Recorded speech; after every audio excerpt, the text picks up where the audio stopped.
Halo guys, assalamualaikum warahmatullahi wabarakatuh. Terima kasih yang udah stay di channel Altisam Official lagi. Semoga kalian sehat, berkabar kalau untuk kita semuanya. Gimana kabar kalian, sehat? Alhamdulillah sama waras. Masya Allah, Kaisam juga waras. Ya, doakan teman kita yang lagi sakit juga tentunya semoga alangkah sakitnya. Teman Kaisam yang bahagia juga tentunya jangan lupa bersyukur. Teman Kaisam yang berjuang di rumah majikan diberikan kekuatan sampai finish. Teman Kaisam yang hari ini sedih, jangan sedih aja. Hari ini cuacanya dingin ya cuy ya, lumayan 12 derajat. Ini mungkin akan perubahan musim di musim panas ini cuy. Jadi lagi ekstrim, lagi jatuh ini. Jaga kesehatan, jangan lupa minum Panadol buat kalian yang lagi kena COVID juga. COVID nggak sembuh-sembuh ya Kaisam? Iya, masih ada aja. Udah nggak apa-apa. Yang udah kena COVID berarti kalian diakui. Diakui apa Kaisam? Diakui warga internasional. Ya kan? Karena sudah punya pengalaman. Kaisam, saya udah pernah kena COVID. Iya, Kaisam juga udah. Hari ini kita bahas apa cuy? Ini teguran bersama, introspeksi bersama ya cuy ya. Karena kita ini sebagai pekerja migran ini introspeksi diri. Mau dibawa kemana sih hidup kita di sini ya cuy ya? Kita mau cari yang halal atau yang haram ya, caranya ya beda-beda ya. Itu kan kembali lagi ke pribadi kaliannya sendiri gitu. Mau gimana? Ada satu kisah di mana pekerja migran ini merasa ketakutan, takut. Dia ini 1 tahun lagi akan finish ya cuy ya. Dia takut gimana kayak Tisam, apa saya lanjut kontrak atau enggak. Kenapa masalahnya? Kamu nyaman nggak kerja di situ? Saya nyaman kayak Tisam, tapi akhir-akhir ini tuh karena ulahnya pekerja migran yang bermain dengan kakeknya yang dijaga, ini kakeknya itu berubah drastis ya cuy ya. Apalagi ini udah menjurus ke pemberian aset ya cuy ya, seperti gelang, cincin, kalung ya kan. Jadi pekerja migrannya ini ketakutan sendiri. Nanti gimana kayak Sam kalau tiba-tibanya mereka putus nih, kakek sama pekerja migrannya. Ngapain guys Sam? Kakek sama pekerja migrannya apakah ada hubungan? Ya begitulah cuy. Angel ya. Padahal masih muda, kodoyan sama kakek-kakek. Enak kayak Sam kalau main sama kakek-kakek mah, ya kan? Nggak kuat lama. Kalian ini. Aduh, ayo kita simak kisah ini, semoga memberikan pembelajaran dan membuka pemikiran banyak ya yang mungkin saat ini ada di posisi itu. Apa sih yang harus dilakukan? Ayo cuy, kita bedah kasus bersama. Pekerja migran, wis nano. Kalau kita ngomongin PMI Hongkong itu ya nano ceritanya ada ya cuy. Yang di terminit majikan karena ini, kasus bunting, kasus ini, wis banyak pokoknya. Kalau ngomongin pekerja migran itu nggak ada habisnya. Oke, jadi pekerja migran ini kerja di rumah majikannya itu mau finish ya. Nah, mau finish cuy. Nah, mau finish, si pekerja migran ini jaga kakek yang umurnya 80 lebih, tapi kakeknya masih bisa jalan, masih bisa yamcal sendiri cuy. Wis. Ini kakeknya urosa ya kan. Nah, singkat cerita nih, ternyata Cece sebelumnya itu mau diapa-apain nih sama si kakek ya. Terus pindah ya, mungkin udah konflik apa gitu. Nah, ngejeng lah si Cece ini.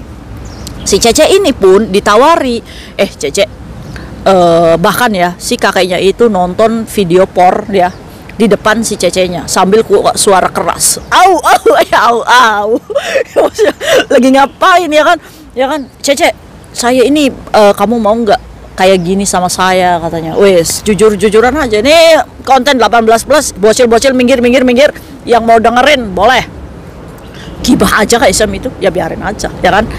Akhirnya si pekerja migran ini ditawari sama kakek, nanti kalau misalkan kamu mau saya kasih duit, katanya ya kan. Kayak Isam bau badannya aja apek. Kamu ini nggak boleh kan, kamu yang mandiin ya kan. Boro-boro kayak Isam saya mau, aduh apa rasanya itu ya kan, bau mulutnya. Astagfirullahaladzim, julid kita ini.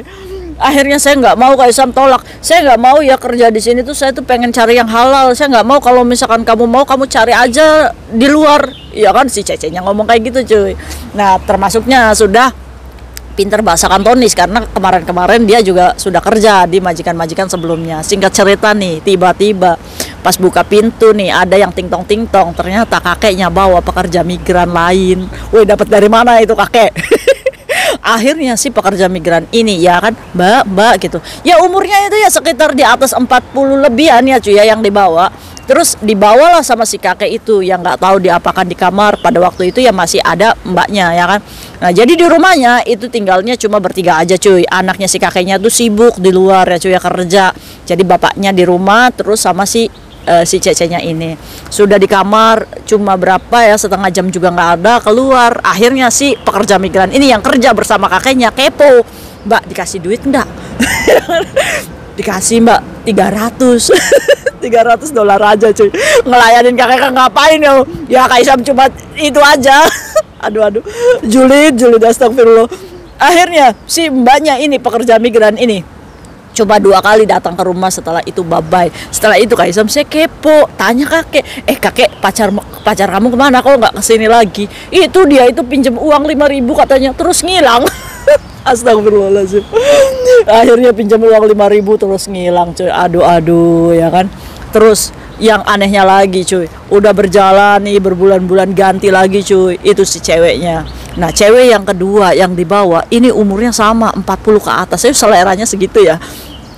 Ternyata dibawa masuk lagi ke kamarnya ini cuy sama si kakeknya ini. Si mbaknya ini, aduh, nanya lagi, mbak dikasih berapa? 500 kalau yang ini cuy, 500 naik. Nah setelah itu cuy, tapi dia cuma sekali aja datang karena si kakeknya itu nggak suka katanya, soalnya dia itu baru kenal udah minta-minta katanya. Ini kalian ini ya dibayar dijelek-jelekin lagi sama kakek pacarmu itu. Apa sih cuy sensasinya sama kakek-kakek? Aduh Kak Isam juga jaga 87 tahun ya, kakek ya masih bisa jalan sih ya, tapi ya begitu ya cuy ya. Aduh malah kakeknya kayak sama maluan orangnya ya kan, kalau nggak dipaksa-paksa Kak Isam copot celananya. Kak Isam ngapain copot celana? Nggak, jadi kakeknya Kak Isam tuh tipikal orang yang princess, jadi diem aja di kamar gitu ya kan. Kalau misalkan Kak Isam nggak paksa untuk bantu gitu kan, dia tuh pengennya tuh sendiri, malu ya kan. Untung kakeknya Kak Isam tahu malu.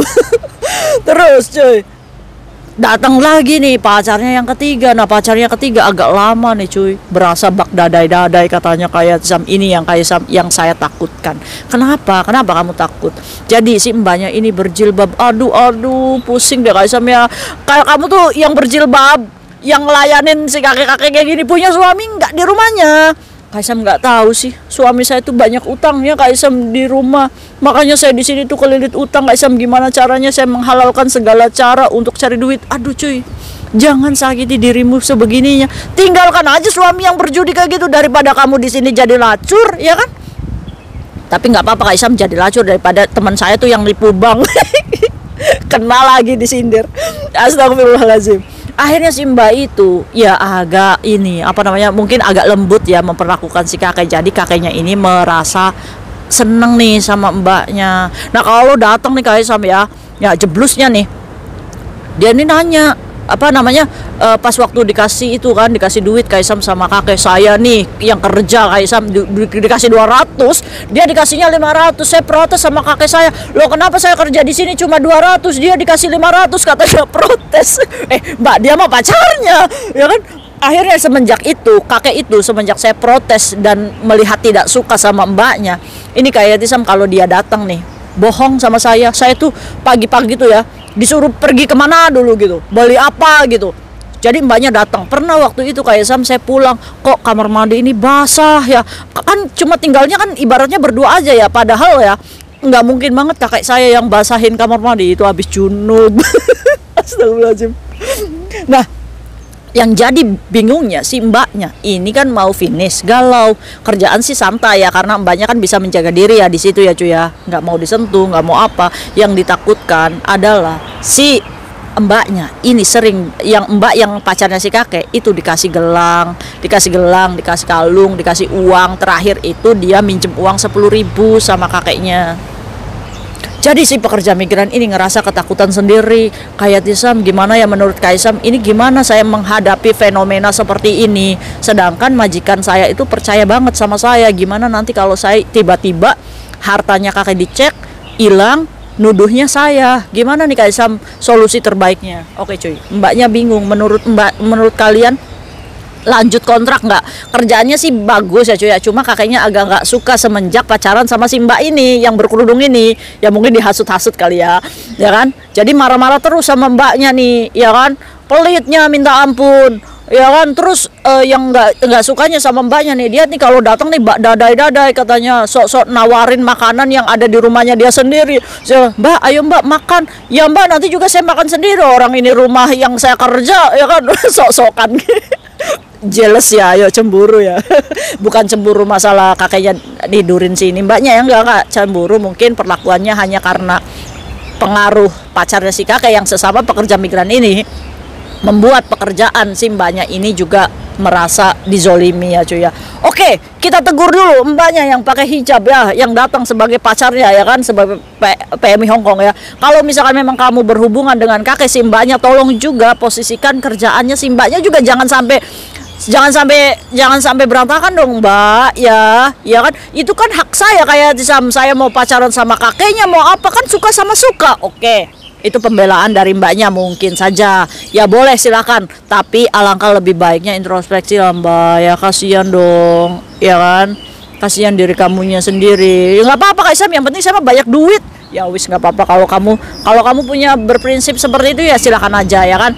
Tapi buat generasi 1, 2, 3 carilah rezeki uang yang berkah ya.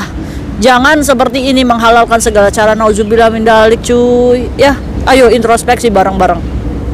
Nah untuk mbaknya nih yang mau finish, kayak Tisam sarankan kalau misalkan ada mbaknya datang lagi, pasang kamera, bukti, simpan bukti sebanyak-banyaknya. Kalau misalkan mbaknya itu bisa mengakses masuk ke rumah kamu, suatu hari kalau misalkan majikan kamu kehilangan uangnya kakek, ya kan, aset berharganya kakek, ataupun kakeknya sendiri pura-pura kamu nanti yang ngambil karena dia nggak mau ketahuan belangnya, kumpulkan bukti sedari awal mbak. Kaisa mohon ya. Jadi kalau mbaknya datang nih kepergok ya, kalau enggak kamu saat kamu disuruh pergi keluar, kamu kan udah curiga tuh, ah ini pasti mbaknya nih datang, ya kan. Apa yang dilakukan? Kamu pura-pura datang, pura-pura balik lagi ke rumah, ada yang ketinggalan, kan pasti nanti kamu akan mergokin tuh. Kalau kamu mergokin, kamu pasang aja record atau sisi video yang menampilkan mbaknya itu ada di rumah. Kalau enggak, kamu dari dapur ketahuan mbaknya ada di situ, video. Ini bukan jealous atau mematikan rezeki pacarannya dia sama kakek, no. Karena si pekerja migran ini sudah melampaui batas memasuki akses majikan pekerja migran yang lain yang potensinya ini bisa membahayakan si pekerja migran yang bekerja di situ dengan nawa itu bekerja baik-baik. Bener nggak? Iya. Jadi mbak, buat kamu nih yang melampaui batas nih, saat kamu masuk ke akses orang lain dan di situ ada pekerja asing lainnya, sadar diri aja lah, ajak kakekmu itu ke hotel ya, jangan berada di rumah itu, ya kan. Potensi juga kalau misalkan si majikannya nih tahu kamu memasuki aksesnya, bisa saja dia melaporkan kamu karena lancang, ya kan. Dia bisa melaporkan kamu karena tidak terima bapaknya dibegitukan oleh kamu. Itu bisa saja cuy. Oke, karena yang cerita sama kayak Tisam ini adalah pekerja migran yang mau finish, bagaimana mau melanjutkan kontrak atau enggak? Apakah dia harus jujur sama majikannya kalau ada pekerja migran lain masuk ke rumahnya? Menurut kalian gimana cuy? Menurut kalian gimana? Jujur nggak nih sama majikannya kalau misalkan ada mbak-mbak lain masuk, ya kan, dan bermain dengan kakeknya, ya kan? Kalau saran kayak Tisam ya, Tisam itu bikin video setidaknya saat majikan nanya, kamu mau renew kontrak nggak sama saya, kan majikannya percaya sama mbaknya kan, mau renew kontrak sama saya atau enggak, ya kan. Nah terus kamu ngomong sama majikannya jujur aja, saya mau renew kontrak majikan, tapi maaf nih, ini si kakek sering bawa si pekerja migran itu datang ke sini dan saya nggak nyaman, saya takut kalau kenapa-kenapa, saya takut terjadi apa-apa atau apa-apa. Biarkan itu anaknya yang menegur sendiri bapaknya, jangan kamu yang menegur. Ya, terus bilang sama majikannya, tolong jangan kasih tahu dari saya. Intinya seperti itu. Jadi 4 mata deal-dealan antara kamu dan majikan kamu yang cimeng. Kalau misalkan memang pekerjaan yang kamu jalani nyaman-nyaman aja di situ. Selama kamu bisa menjaga diri, Kaisang percaya kamu akan berkah insya Allah ya. Oke, mungkin itu aja. Kira-kira ada nggak nih fenomena seperti ini? Banyak Kaisang. Temen saya tuh pacaran tuh sama kakek sebelah saya. Julid aja kalian ingetin. Selama kalian masih bisa ingatan, sadar gitu ya, mumpung kamu masih sehat. Kamu mau cari uang berapa banyak pun, kalau nggak berkah, gampang buat Allah cabut lagi itu rezeki ya. Maka takutlah cuy. See you next video, bye bye. Assalamualaikum warahmatullahi wabarakatuh. Bye.